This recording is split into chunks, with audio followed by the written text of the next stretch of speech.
जो सखा जगते ही भगवान के पास आ जाते थे कि चल खेलेंगे, तो भगवान सोच रहे हैं कि अभी इनको पता नहीं है कल क्या होने वाला है। एक कदम के पेड़ के नीचे जाके भगवान लेट गए। एक सखा आया, चल ले लाला खेलेंगे। और ऐसा सुनते ही भगवान की आंखें भर आई हैं, क्योंकि जो बेटी विदा होने वाली होती है ना, फिर उसे न तो अपनी बहन अच्छी लगती है, न उसे चाची ताई, न उसे कोई अच्छा नहीं लगता। जो भी बात करता है ना, उसे देख के रोना आ जाता है। वो ये सोचती है ये मेरा घर पराया हो जाएगा, इन्हीं गलियों में मैं तब आ पाऊंगी जब उनकी आज्ञा मिलेगी, और शायद आ पाऊं न आ पाऊं। उन गलियों को देख करके, उनका अपने कमरे को देख करके, ये मेरी किताबें, ये मेरा कमरा, ये मेरे खिलौने, ये मेरे कपड़े हैं, उन सब को देख करके जैसे उस बच्ची को रोना आता है ना, क्योंकि वो सब उसका छूट जाता है। अपनी सहेलियों से भी वो ये सोचती है कि अब पता नहीं कभी ये आएंगी तो मैं नहीं आऊंगी, और जब मैं आऊंगी तो जरूरी नहीं है कि ये आएंगी। कभी कभी तो सहेलियां ऐसी बिछुड़ती हैं कि शादी के बाद कभी मिलती भी नहीं है। अपनी सब सहेलियों को याद करोगी तो कुछ तो ऐसी है शायद मिली ही नहीं, तब से 10 साल हो गई, और शायद जिंदगी भर न भी मिले। कौन सी सहेली जो दिन और रात संग खेलती थी? इतना बड़ा वियोग होता है। तो जैसे वो बेटी रोती है ना उनको देख करके, ऐसे ही भगवान उन सखाओं को देख करके रो पड़े, आंखें भर आई, बोले लाला चल खेलेंगे। लेकिन भगवान ने कहा भैया आज मेरा खेलवे को मन नहीं है, आज मेरा मन नहीं है, जाओ तुम खेलो। बोले नहीं, तेरे बिना हम क्या खेलेंगे। इतने सब सखा आ गए, बोले लाला चल खेलेंगे खेलेंगे।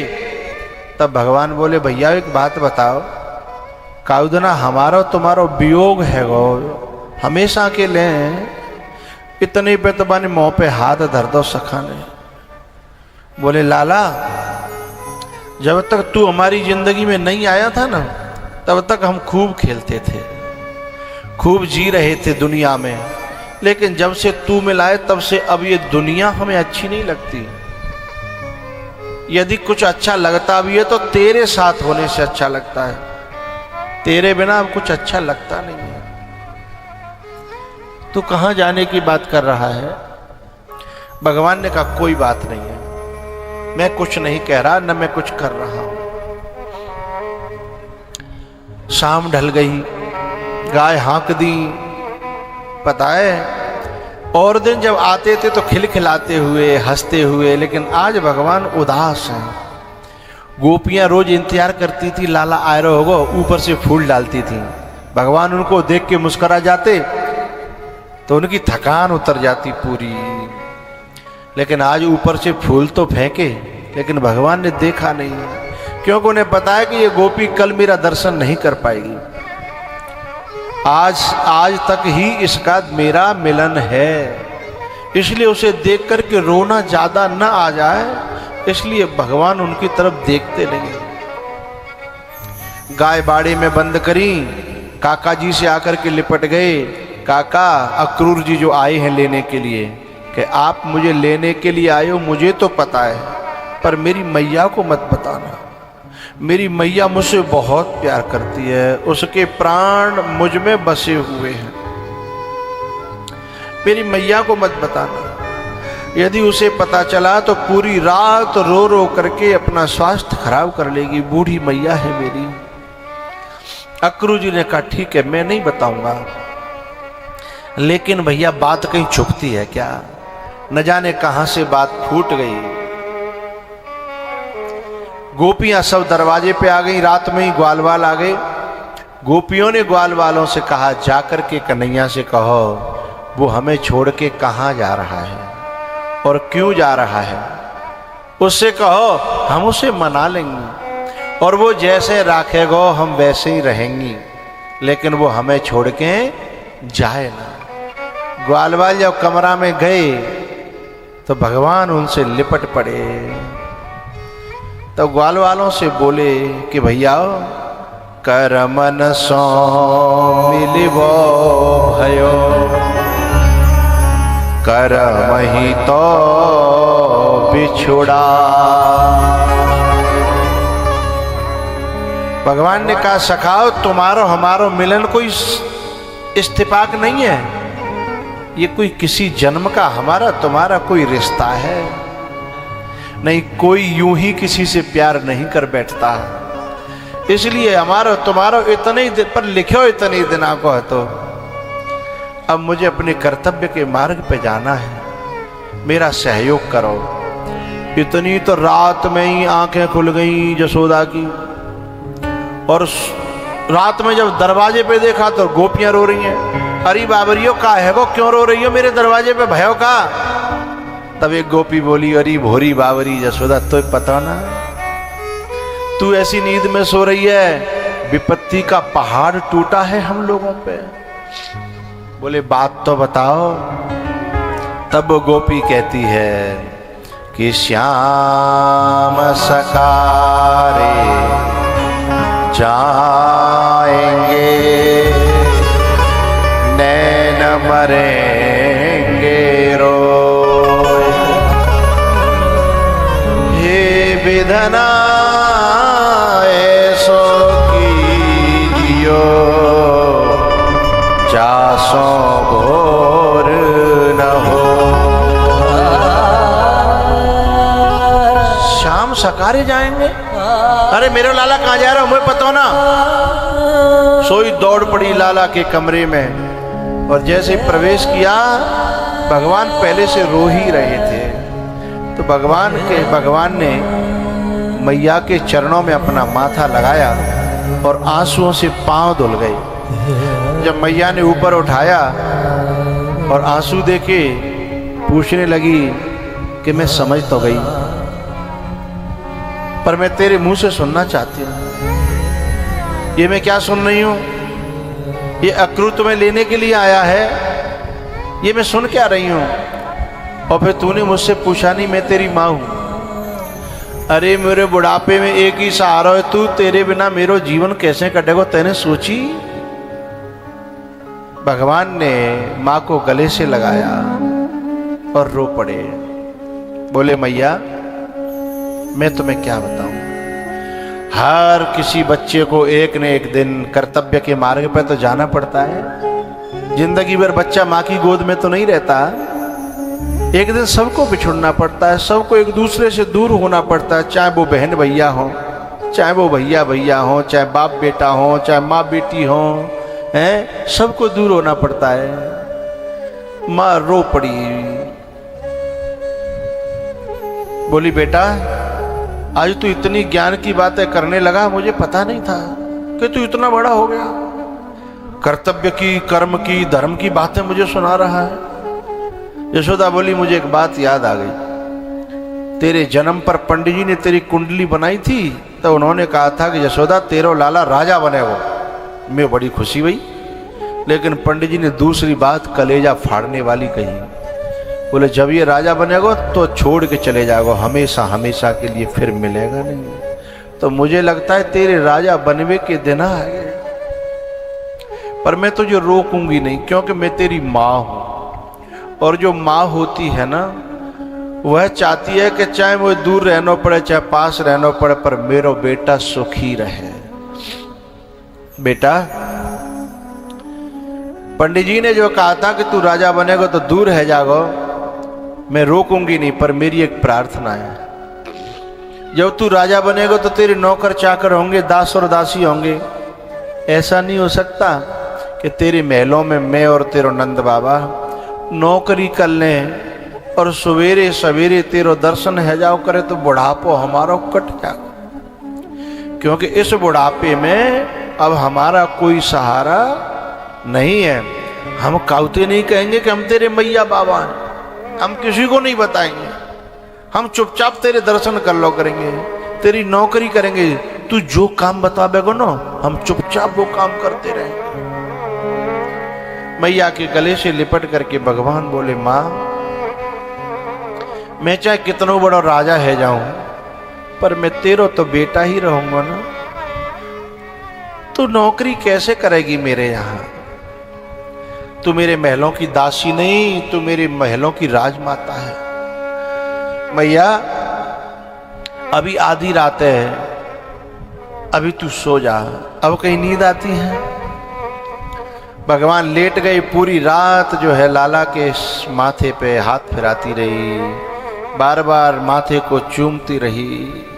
सुबह हुई, नहलाया धुलाया, तैयार किया, लेकिन आज खुश नहीं है। और दिन बहुत खुशी से नवाती थी, लेकिन आज जो है रो रो करके तैयार किया, मोर मुकुट बांधा और फिर माखन खिलाया, दही खिलाई, चावल खिलाए।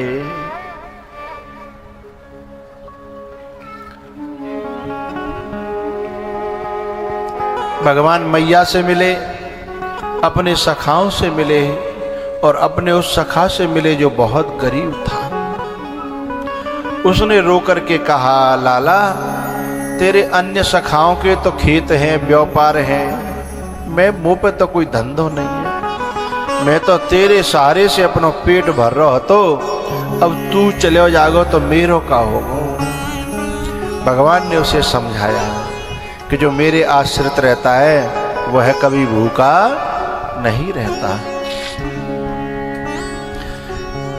नंद बाबा एक कोने में रो रहे थे, क्योंकि माताएं तो खुल के रो लेती हैं, लेकिन पुरुष जो होता है ना, वो खुल के रो नहीं पाता। अपने रोने को दबा रहे थे, छुपा रहे थे। लेकिन वहां जाकर के भी लाला ने उसके बाबा के पांव छुए, पांव में माथा टेका। सो लाला ने नंद बाबा ने पकड़ के गले से लगा लिया। ये मन है व्याकुल, ये नयन सजल है, ये कैसी कठिन विदाई हो। ये कान्हा की वह प्रतिध्वनि प्रतिपल पड़े सुनाई हो।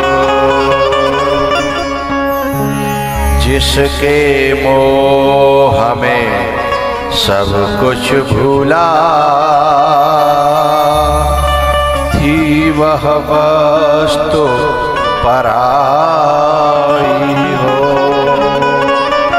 जिसके मोह में सब कुछ भूला, थी वह वस्तु पराई हो। भगवान सबसे मिलकर के रथ पे बैठे, गोपियां आगे लेटी हुई थी कि हमारे ऊपर से ले जाओ। उतर करके भगवान ने गोपियों को समझाया। इतनी देर में यशोदा मूर्छित हो गई। फिर मैया के पास आए, फिर हिलाया, जगाया, कान में कही, मैया मैं तेरे पास हूं, अभी कहीं नहीं गया मैं। मैया ने जब आंखें खोली, दोनों आंखों से आंसू गिर रहे थे, और हाथ जोड़ करके बोली, बेटा वैसे तो मैं तेरी माँ हूं, पर मैं फिर भी एक प्रार्थना कर रही हूं। क्या? बोले मेरे मन में एक दर्द है, एक पीड़ा है, एक कष्ट है, भाई मिटाए के जा। बोले बताओ मैया। बोले मैंने एक दिन तू ऊखल से बांध के रखा था पूरे दिन, न मैंने खाने को दिया न पीने को दिया, मैंने तेरी पिटाई करी। जब वो दिन याद आता है, वो क्षण याद आता है, तो मेरा कलेजा फटता है, मुझे बहुत पीड़ा होती है। तू यूं कह दे कि मैंने तू क्षमा करी, तो शायद मेरे मन को संतोष हो जाए। यह है माँ का कलेजा। क्योंकि माँ अपने बच्चे को जब कभी मजबूरी में आकर के 2 थप्पड़ दे देती है ना, तो बताए बालक तो थोड़ी देर बाद खेलने लगता है, लेकिन माँ पूरे दिन रोती है, और पूरे दिन रो रो करके सब पूरे मोहल्ला में कहती है कि देखो मैंने मारा, आज बहुत उदम करो तो मैंने पिटाई कर दी है, देखो जाके पीठ पे जो है ना मेरे थप्पड़ उछले हुए हैं। कितना निर्मल और पार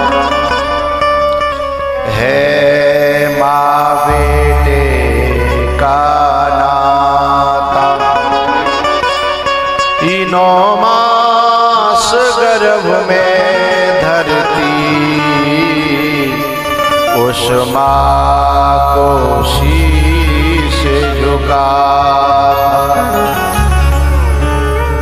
बेटा कोई माँ से रूठे,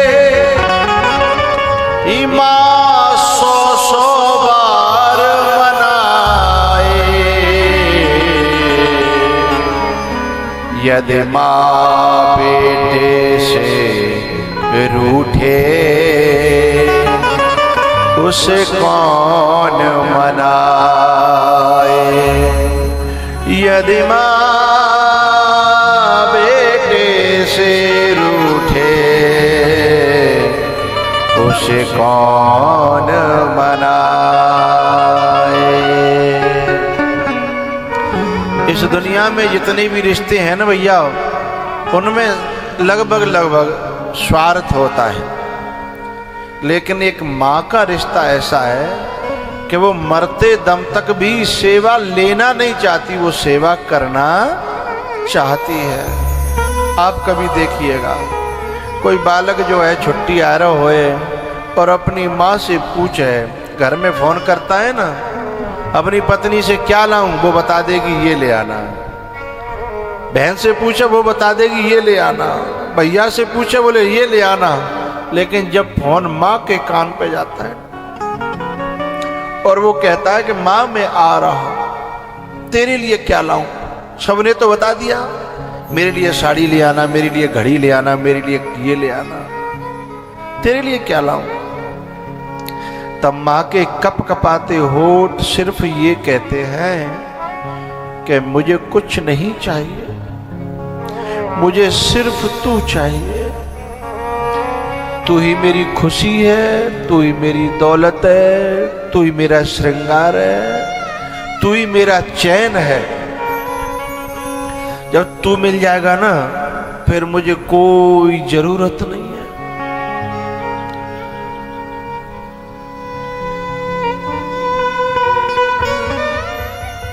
माँ कितनी भी दुखी हो, कितनी भी परेशान हो, आप देखना कभी बेटे का फोन आ जाए ना परदेश से, सारी थकान दूर हो जाती है, सारी बीमारी दूर हो जाती है, सारे रोग भाग जाते हैं। जो जीते जी ऐसी माँ की, ऐसे देवता की कदर नहीं करते न, वे कपूत हैं। क्योंकि माँ की असली कदर तब समझ में आती है जब माँ इस दुनिया में रहती नहीं है। बेटी का माँ के बिना मायके में आने का मन नहीं होगा।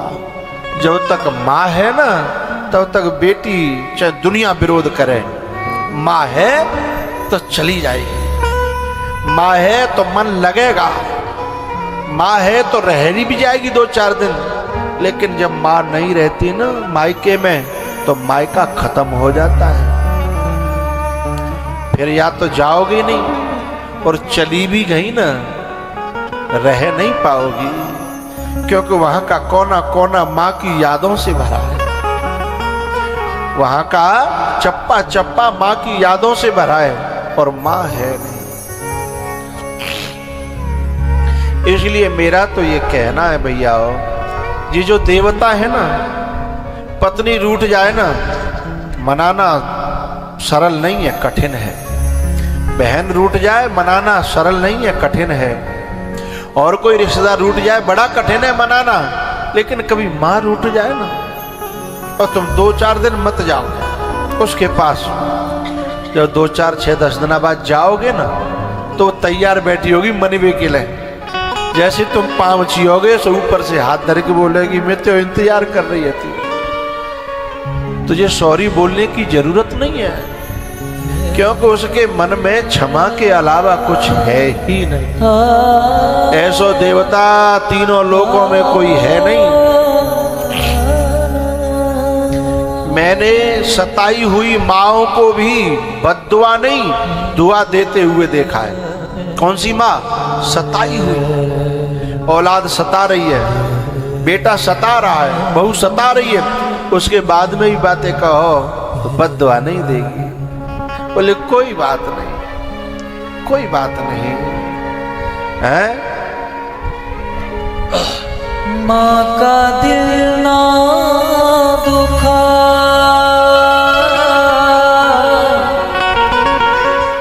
माँ का दिल ना दुखा, ये प्रभु की अमानत है माँ। माँ का दिल ना दुखा, माँ का दिल ना दुखा, ये प्रभु की अमानत है माँ। माँ का दिल ना दुखा।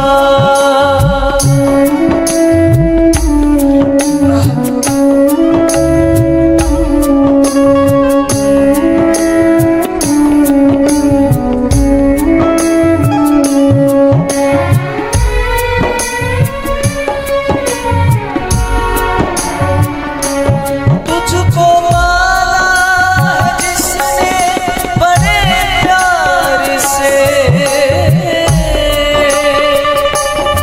तेरा दामन भरा उसने किरदार से।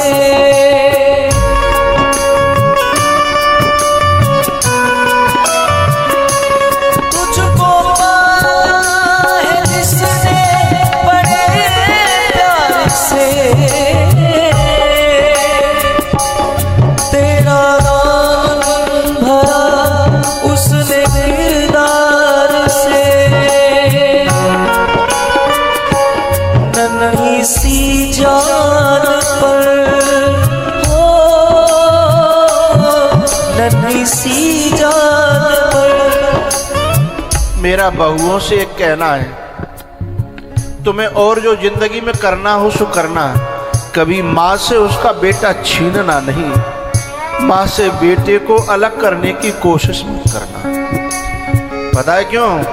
क्योंकि बेटा कलेजा होता है, बेटा कलेजा होता है, और जब किसी से उसका कलेजा छीनोगे तो वो जिंदगी भर क्षमा नहीं कर पाएगी और उसका बदला चुकाना पड़ेगा। वो जो बेटा है ना, वो तो मजबूर है, क्योंकि पत्नी की न माने तो परेशानी, और माँ की न माने तो परेशानी। लेकिन वो जानता है कि माँ तो मान भी जाएगी, लेकिन ये नहीं मानी तो मेरा नरक कर देगी जीवन। तो तुम्हारी मानेगा तो सही बेटा उसका, लेकिन हमारा भी ये कर्तव्य बनता है कि हम किसी से किसी का कलेजा न छीने। माना कि वो हमारा पति है, लेकिन वो किसी का कलेजा भी है। मुझे कहना ये है,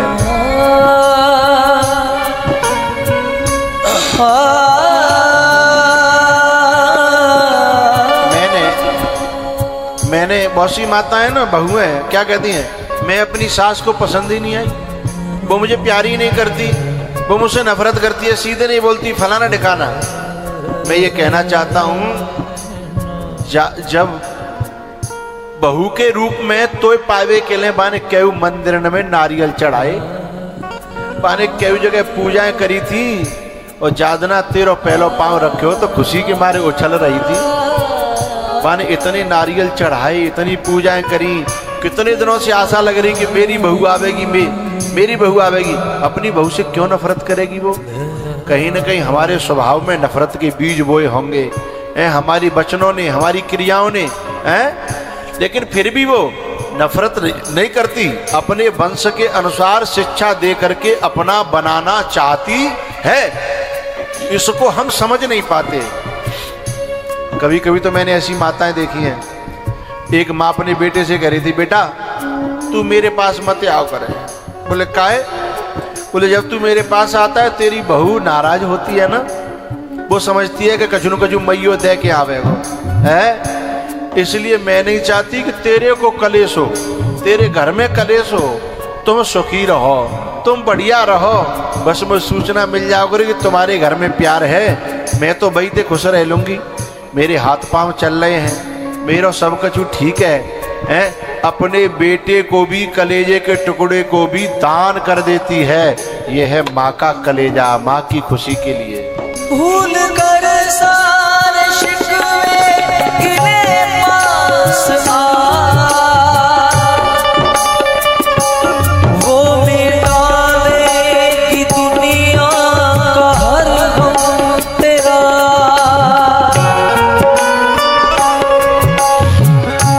माँ बच्चों की जान होती है, वो होते हैं किस्मत वाले जिनके माँ होती है।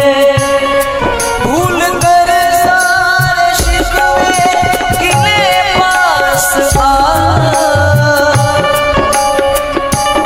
वो मिटा देगी दुनिया का हर गम तेरा। तेरी दुश्मन नहीं हो,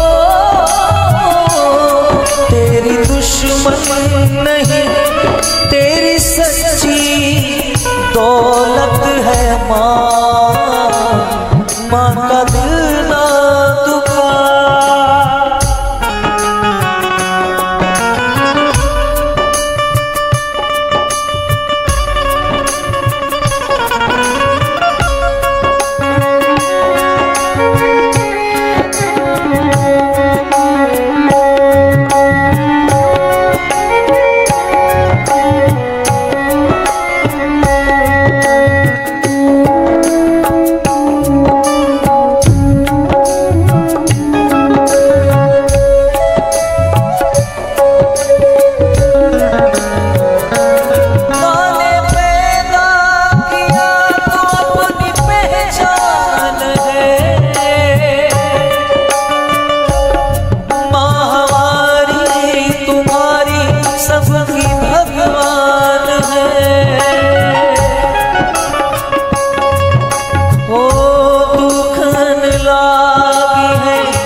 मेरे लिए जागी है तू सारी सारी रतियां। ओ मैंने पैदा किया तो अपनी पहचान है, माँ हमारी तुम्हारी सबकी भगवान है। एक बात और कहनी है मुझे, तुम्हें बेटे की सेवा करने के लिए बहुत उम्र मिलेगी, अपने पति की सेवा करने के लिए भी पूरी उम्र मिलेगी, लेकिन माँ बाप की सेवा के लिए बहुत समय नहीं मिलेगा। क्योंकि माँ हमारी हमसे कम से कम 20 साल 25 साल बड़ी होती है। उम्र जो है, और जब सेवा समय पे न कर पाए और बाद में सेवा को मन बने और जब तक माँ न रही, तो फिर कलेजा कभी भी तुम्हें सुख से जीने नहीं देगा कि मैं जो करना चाहता था वो मैं कर नहीं पाया, जो मैं करना चाहता था वो कर नहीं पाया। लेकिन फिर वो समय बार बार आने वाला नहीं है। हरि बोल। सब जिसका ज़माने में हो,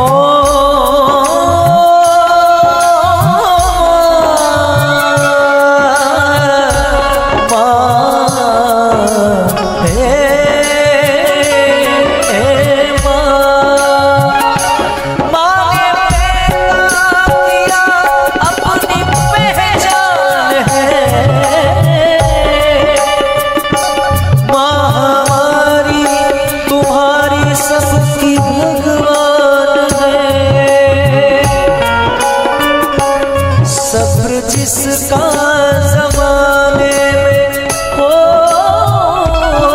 सब्र जिसका ज़माने में मशहूर है वो है माँ। माँ का दिल ना दुखा, माँ का दिल ना दुखा, ये प्रभु की अमानत है माँ का दिल ना दुखा। ये प्रभु की अमानत है माँ का दिल ना दुखा। माँ ने पैदा किया तो अपनी पहचान है,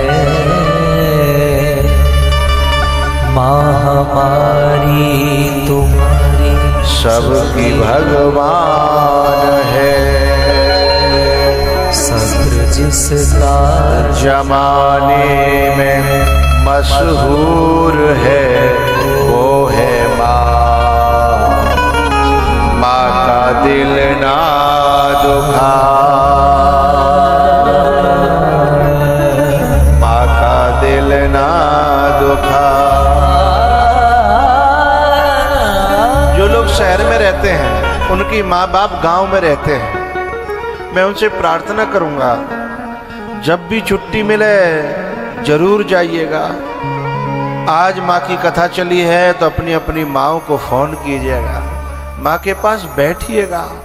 वो कुछ और नहीं चाहती है, वो तुमसे न सोना चाहती है, न चांदी चाहती है, न दौलत चाहती है, न वो ये कहती है कि मेरे नाम प्लॉट कर दे, न मेरे नाम मकान कर दे। वो तो ये कहती है तू मेरे पास आके बैठ लेता है ना, मेरे साथ मिलके बैठ के खा ले, है? उसके कलेजे को ठंडक मिल जाती है। मुझे वो बेटे बहुत अच्छे लगते हैं जो अपनी माँ के लिए जीते हैं, माँ के लिए मरते हैं, जो माँ के लिए कमाते हैं, जो माँ के लिए ही सांसें लेते हैं। वे सच्चे सपूत हैं। मुझे उन कपूतों की शक्ल बिल्कुल अच्छी नहीं लगती जो माँ बाप से हिसाब किताब मांगते हैं।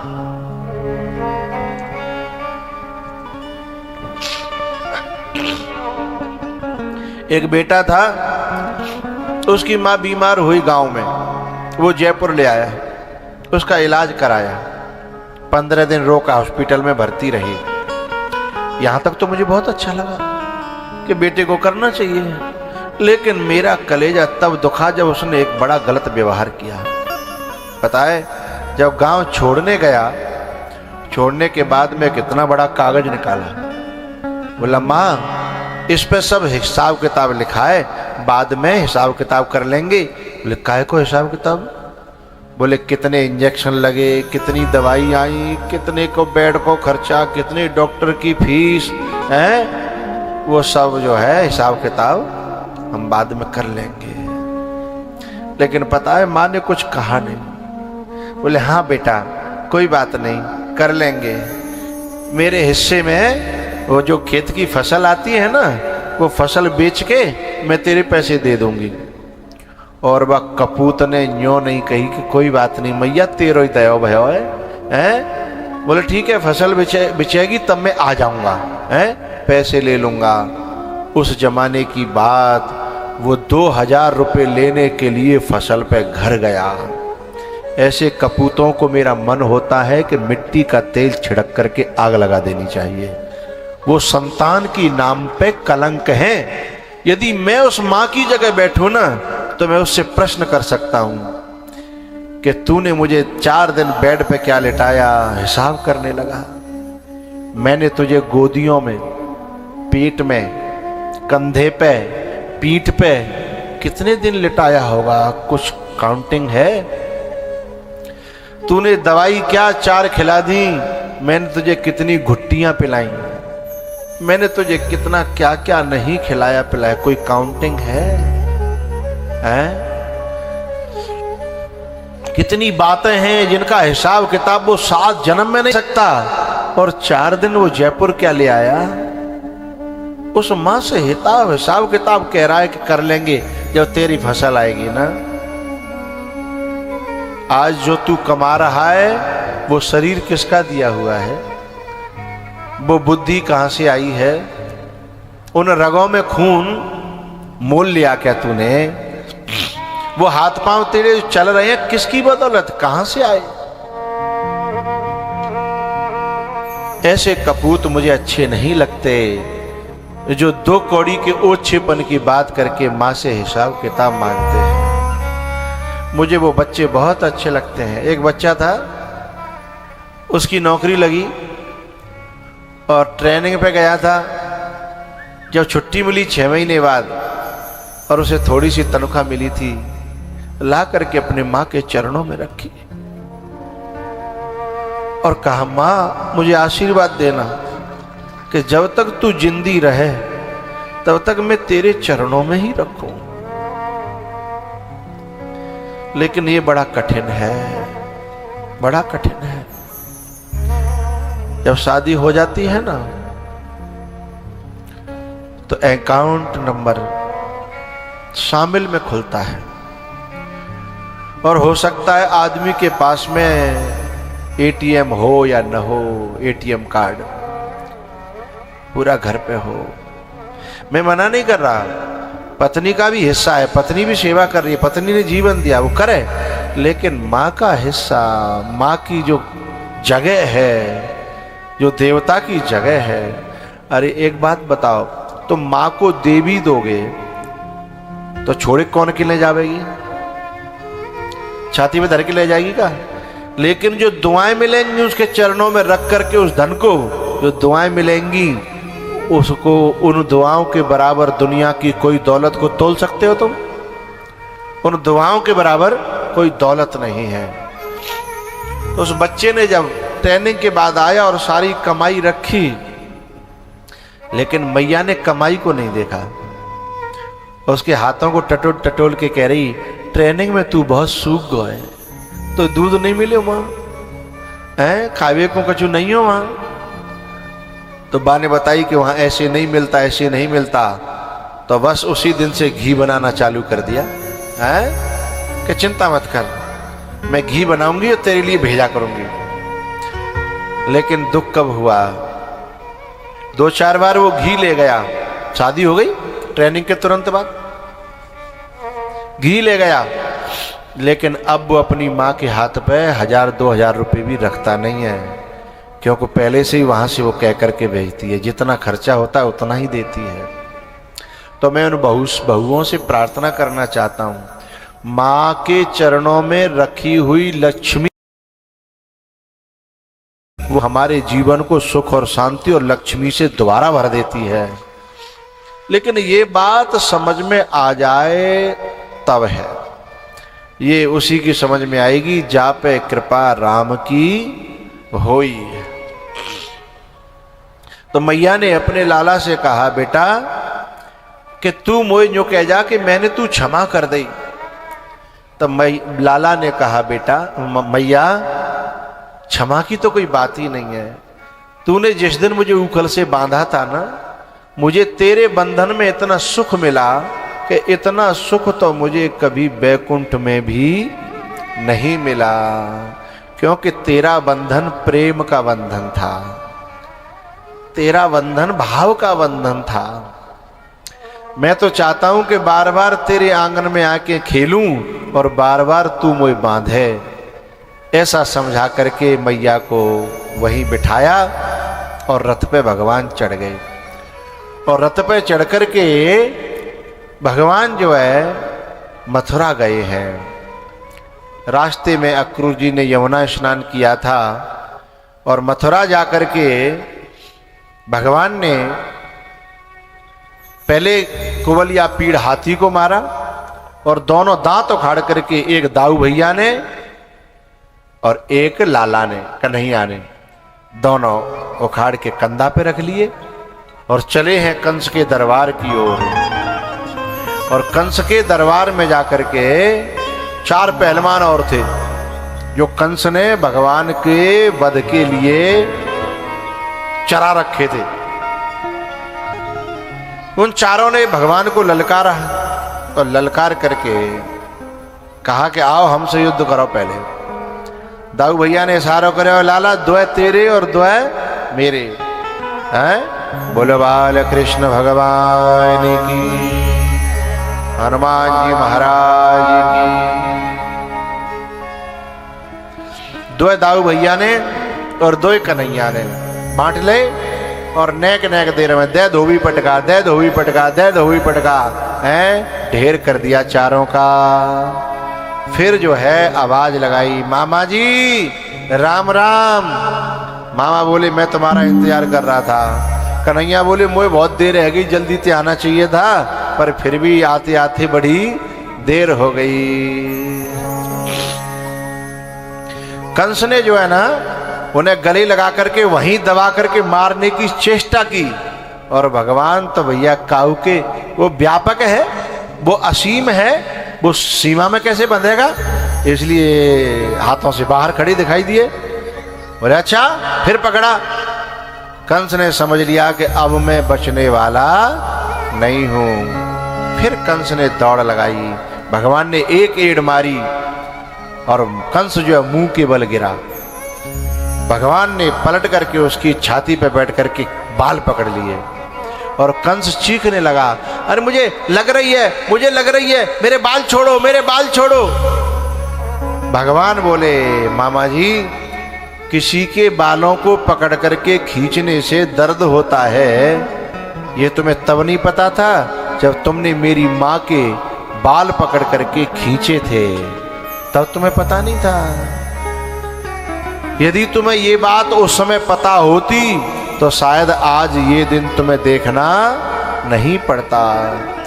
जो दूसरों के दर्द को समझता है, कष्ट को समझता है और उसमें हेल्पफुल होता है, उसके मदद करता है, सेवा करता है, उस व्यक्ति की जिंदगी में स्वयं दुख दस्तक नहीं देता।